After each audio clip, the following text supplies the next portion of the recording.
Hey guys, this is Fida. Welcome to again reaction. So today आज मैं आपके लिए जो वीडियो लाया हूँ ये है सिद्धू मूसेवाला की बायोग्राफी. So let's see, चले चलते हैं, इसको देख लेते हैं. एंड जो उनके साथ लास्ट में ये 29 मई को सान्या हुआ है, एक बहुत ही अफसोसनाक न्यूज़ आई.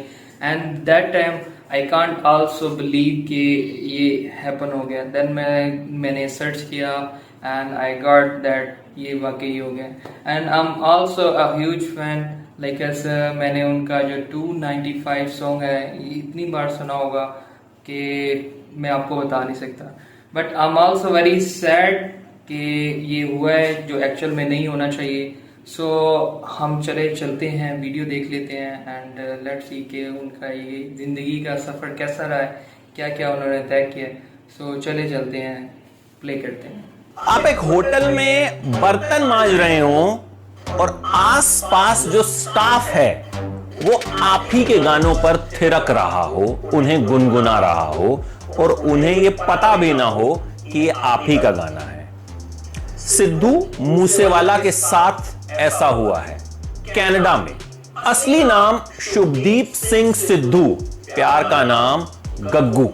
पंजाब के मनसा के मूसा पिंड के रहने वाले और इसीलिए बाद में जब मशहूर हुए तो अपना नाम कर लिया सिद्धू मूसेवाला. 5वीं क्लास से ही सिद्धू को गाने का शौक था. सोचा यही था कि सिंगर ही बनूंगा.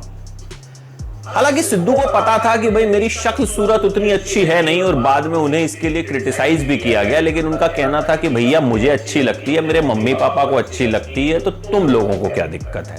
बात भी सही है. खैर, सिद्धू के पापा आर्मी में थे लेकिन वहां कोई हादसा हुआ, चोट लग गई और उसके बाद वो पुलिस में भर्ती हो गए. सिद्धू के मम्मी पापा चाहते थे कि सिद्धू पढ़ाई पूरी करे, बाकी जो कुछ है वो सेकेंडरी है. तो सिद्धू ने स्कूलिंग की और उसके बाद लुधियाना में गुरु नानक देव कॉलेज में इलेक्ट्रिकल इंजीनियरिंग करने लगे. जी हां, सिद्धू मूसेवाला इलेक्ट्रिकल इंजीनियर हैं. सिद्धू ने सबसे पहले सोचा कि मैं गाने गाता हूं, लेकिन दिक्कत यह थी कि सिद्धू को लिखना नहीं आता था. सिद्धू ने बड़ी कोशिश की कि कोई लेखक उनके लिए गाना लिख दे. बड़ी कोशिश की, कोई राजी नहीं हुआ. बड़ी मुश्किल से एक राइटर ने कई बार फोन करने पर उनका फोन उठाया और बोला कि चल ठीक है, तेरे लिए लिख देता हूं गाना, तू मेरे पिंड आ जाइयो. पिंड मतलब गांव, पंजाब में गांव को पिंड कहते हैं. सिद्धू ने अपनी बाइक उठाई और उनके पिंड के लिए निकल गए. बहुत तेज बारिश हो रही थी लेकिन सिद्धू बड़े खुश थे कि आज मुझे पहला गाना मिलेगा लिखा हुआ और उसे मैं गा सकता हूं.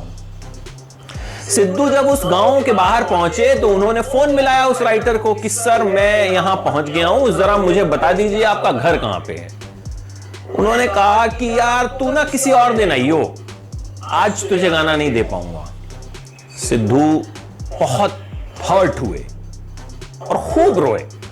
उस वक्त सिद्धू ने तय कर लिया कि आज के बाद किसी और का लिखा गाना नहीं गाऊंगा.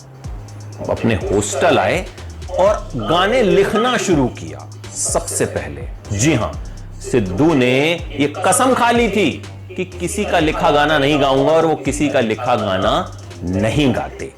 उन्होंने खुद से गाने लिखने की शुरुआत कर दी. लेकिन भाई अब नए नए लड़के के गाने गाता कौन. पहला गाना उन्होंने लिखा लाइसेंस और उस गाने को गाने के लिए सिंगर निंजा रेडी हो गए. ये गाना ठीक ठाक चला.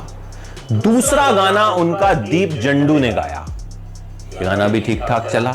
लेकिन अभी सिद्धू की कोई खास पहचान नहीं बन पा रही थी. भाई अक्सर जो लोग हैं वो जो सामने दिखता है सिंगर उसे ज्यादा पहचानते हैं. ऐसा नहीं है कि गीतकार मशहूर नहीं है, लेकिन उस वक्त तक सिद्धू इतने बड़े हुए नहीं थे. फिर सिद्धू ने अपनी ग्रेजुएशन पूरी की और चले गए कनाडा आगे की पढ़ाई के लिए. मम्मी पापा ने कह दिया था कि भैया कुछ भी कर, पढ़ाई पूरी करनी है. तो मम्मी पापा का प्रेशर था तो कनाडा चले गए. वहां जो कोर्स कर रहे थे वहां हो गई कोई दिक्कत. फिर सिद्धू की वहां एक उनके कमलजीत अंकल हैं, उन्होंने मदद की और सिद्धू का कॉलेज चेंज करवा दिया. सिद्धू ने सोचा कि भैया बनना तो मुझे गायक ही है, तो मैं क्या करता हूं, कोई आसान सा कोर्स ले लेता हूं। तो उन्होंने होटल मैनेजमेंट का कोर्स जो है वो चुन लिया। तब तक सिद्धू कुछ कुछ गाने भी गाने शुरू कर चुके थे, उनके कुछ कुछ गाने आ भी चुके थे, लेकिन ऐसी कोई बड़ी पहचान सिद्धू को अभी भी नहीं मिली थी। अब होटल मैनेजमेंट की पढ़ाई तो कर ली, लेकिन दिक्कत आई ट्रेनिंग में। जिस होटल में ट्रेनिंग करनी पड़ती थी वहां सिद्धू को बीफ काटना पड़ता था। अब सिद्धू प्योर वेज, अब भाई विदेशों में तो बीफ खूब चलता है, तो सिद्धू इसमें आसपास कुछ दूसरे लोगों की मदद लिया करते थे, अपने यार दोस्तों की मदद लिया करते थे, बर्तन धोने पड़ते थे। तब तक सिद्धू के गाने भी जो आना शुरू हो गए थे, लेकिन सिद्धू पढ़ाई, जैसा कि मैंने बताया, मम्मी पापा के प्रेशर की वजह से नहीं छोड़ पा रहे थे। उस होटल में जहां सिद्धू ट्रेनिंग ले रहे थे वहां नाइजीरिया के बड़े सारे लोग थे और वो सिद्धू के गाने सुनकर खूब खुश हुआ करते थे और सिद्धू को ही दिखाते थे कि देखो क्या बढ़िया गायक है। फिर सिद्धू ने बताया कि भैया ये मेरा ही गाना है। मतलब एक तरफ सिद्धू बर्तन मांज रहे होते थे और दूसरी तरफ अगल बगल का जो स्टाफ है वो उन्हीं के गानों को जो है गुनगुना रहा होता था, थिरक रहा होता था। तो ये वक्त भी देखा है सिद्धू ने। फिर कनाडा में ही सिद्धू ने गाना बनाया जी वैगन, अपनी पहली म्यूजिक एल्बम बनाई PBX1, अपने हेटर्स के लिए गाना बनाया लाइफस्टाइल। सिद्धू के गाने धूम मचाने लगे, सिद्धू के गाने बड़े बड़े म्यूजिक चार्ट्स पर चढ़ने लगे और सिद्धू एक जाना माना नाम बन गए। लेकिन साथ ही सिद्धू के कुछ हेटर्स भी सामने आए, जिनका कहना था कि भाई सिद्धू की तो शक्ल सूरत है ही नहीं। सिद्धू खुद कहते हैं भाई मैं तो एक आम जट परिवार का लड़का हूं, उन्हीं के जैसा दिखता हूं, कोई हीरो जैसा तो दिखता नहीं हूं। बॉलीवुड में मुझे जाना नहीं है क्योंकि बॉलीवुड मुझे समझ में नहीं आता। सिद्धू अपने तरीके से गाने बनाते हैं, अपने स्टाइल के गाने बनाते हैं और उनका कहना है कि जो मेरे आसपास मैं देखता हूं मैं उसी पर गाने बना देता हूं, अपने लाइफ एक्सपीरियंसेस पर गाने बना देता हूं। ये थी उनकी इनिशियल आई गेस स्टार्ट के डेज थे, जैसा कि उन्होंने मतलब कि एक स्टार्ट से 5वीं क्लास का सिंगिंग का पैशन और फिर जो है वो उसको कंटिन्यू भी किया, बट काफ़ी हडल आए, काफ़ी स्ट्रगल देखी और स्ट्रगल के बाद नाउ आपको भी पता है कि अभी वो जो है एक one of the living legend थे और जिनको लोग काफ़ी फॉलो करते थे। एंड आई एम आल्सो कि उनका जो है वो मैं खुद भी फ़ैन हूँ।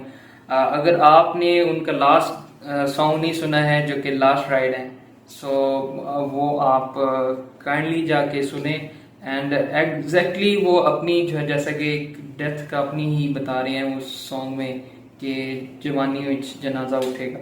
सो ये जो है वो एक बड़ा ही अफसोसनाक वाक़या है और आई गेस जितनी भी मेरे पास या उस दिन सेम डे पे जितनी भी मेरे पास स्टेटस आए व्हाट्सएप पे एंड ऑल अदर, सो काफ़ी ही जो है वो लोग सैड थे इस न्यूज़ को सुनने के बाद। बट इसमें हम कर कुछ नहीं सकते हैं। उनके अपने ही सॉन्ग्स में है कि सिस्टम जो है बेसिक सिस्टम ही करप्ट है और सिस्टम को जो है वो कोई भी चेंज नहीं कर सकता है। We also go with the system, जैसा सिस्टम चल रहा है उसे हमें भी चलना पड़ता है।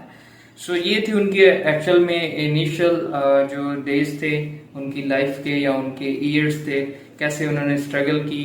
सो एक इंस्पायरिंग पर्सन है कि उन्होंने कैसे स्ट्रगल करके सॉन्ग्स और वो गए और एक गायक ने जो बेसिकली लिरिक्स लिखते हैं उन्होंने उन्हें कहा कि आज मिल जाएगा, बट वो गए बारिश में और फिर भी बट उन्हें जो है वो सॉन्ग उन्होंने नहीं दिया, कल आएंगे। फिर उनके बाद उनका डिसाइड करना और डेफिनेटली जो उन्होंने डिसाइड किया कि खुद लिखना है और जो उन्होंने फिर लिखा है, अगर 295 के आप लिरिक्स सुन लेना, एक्चुअल में जो नाउ डेज अगर आप पॉलिटिशियन की बात करें इंडिया में या इस तरह ही सेम वो जो है वो बिल्कुल सेम जो है वो उनके अगर वर्डिंग एग्जैक्ट करें तो रियलिटी बेस्ड जो है वो उन्होंने सब कंटेंट लिखा है।